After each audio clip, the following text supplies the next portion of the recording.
High বন্ধুরা, welcome to my page daily life of মোমেজা।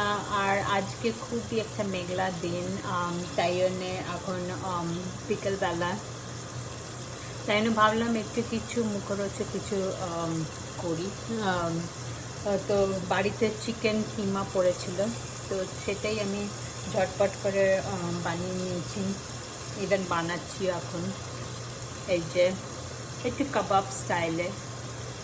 এটার মধ্যে ওই রেগুলার মশলা, যেমন গরম মশলা, আদা রসুন বাটা, তারপরে হলুদ, জাস্ট রেগুলার।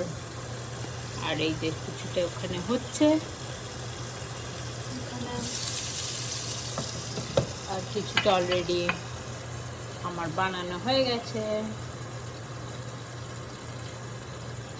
আর ভিডিওগুলো ভালো লাগলে প্লিজ লাইক করবেন, শেয়ার করবেন, কমেন্ট করবেন। Thanks for all the support. Bye guys.